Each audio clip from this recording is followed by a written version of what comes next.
তো রেডি আমার ডাল। কেমন আছে সবাই? আজকে আমি বানাবো হচ্ছে সজনের ডাঁটা দিয়ে মুগ ডাল। তো সবার প্রথমে আমি শুকনো কড়াইতে মুগ ডালটাকে ভেজে নেব। তো আমি একটু সজনে ডাঁটাগুলো একদম কচি, তো সজনে ডাঁটাগুলোকে কেটে ছুলে নিয়েছি, তার সঙ্গে একটু টমেটো কুচি নিয়েছি আর দুটো কাঁচা লঙ্কা। ভালো করে শুকনো ভেজে নিয়ে তারপর আমি জল দিয়ে তারপরে ওয়াশ করব।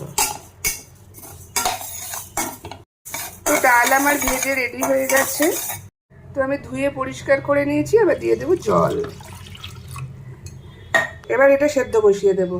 না নুন হলুদ আমি এখন কিচ্ছু দেবো না, যা দেবো ডালটা একটু সেদ্ধ হওয়ার পরে। ডালটা ফুটে গেছে, এবার আমি এর মধ্যে দিয়ে দেবো সজনে ডাঁটাগুলো।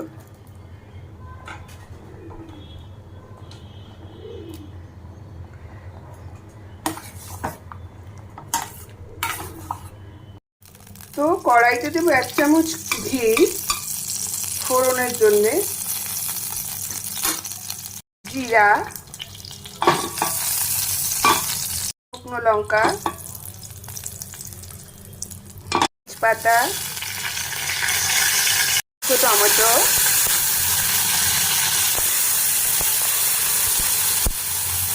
কাঁচা লঙ্কা,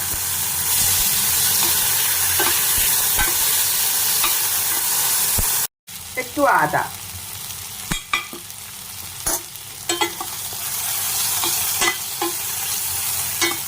নুন, হলুদ, একটু মিষ্টি।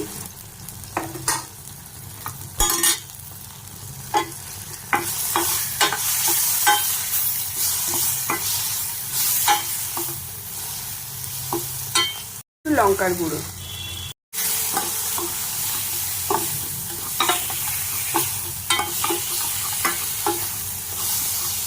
এবার সব আমি দিয়ে দেব ডালের মধ্যে।